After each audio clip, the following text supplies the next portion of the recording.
Hello beautiful people, let's fry groundnuts in an air fryer. We'll start by picking the groundnuts to take out any stone or any dirt or some groundnuts that are not good.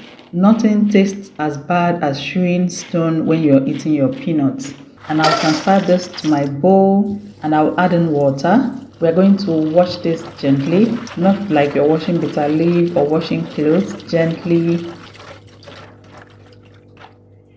And I'll sieve this out with my sieve, and I'm going to add another water. Now I brought in salt. At this point, some people might use hot water, but I prefer using cold water. And I'll mix in the salt. I'll allow this to sit for up to 5 minutes before I'll sieve it out. That salty taste in groundnut is very nice. It's not going to be bland when you're through frying it. You can spread this out in the sun to dry completely before bringing it inside your air fryer. If it's not well dried, it's going to take longer time to fry properly. But when it's dried, within 15 to 20 minutes, your groundnuts will be ready. And I'll turn my air fryer to 200 degrees Celsius, and we're going to fry this between 15 minutes to 20 minutes, but occasionally within 4 to 5 minutes interval. I'm going to stir this with my spatula so that the heat will go around and be even. Remember not to use any metal in your air fryer.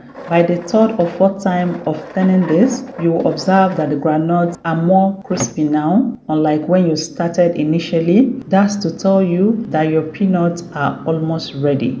And the quantity you're making per time will determine how long you will need to air fry these groundnuts. If you're making much, which I do not advise, it will take longer time. It's better you fry in batches.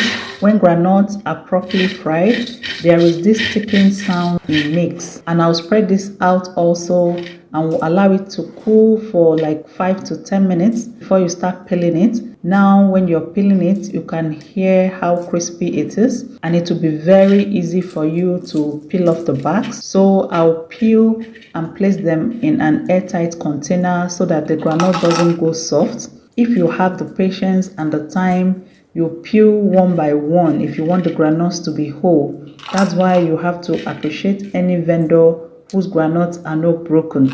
They go through a lot of process. As I'm making this for home use, I peel all this at once without stress, and I'll blow up the shaft and I'll store them in an airtight container. That way it lasts longer and is not going to go soft. And here are all our groundnuts. There is really nothing you can make in your kitchen if you put your mind and efforts to it. I hope you learned a thing or more from this video. Remember, at Glory Homemaker, we give you value for your time. Thank you for watching and see you in my next video.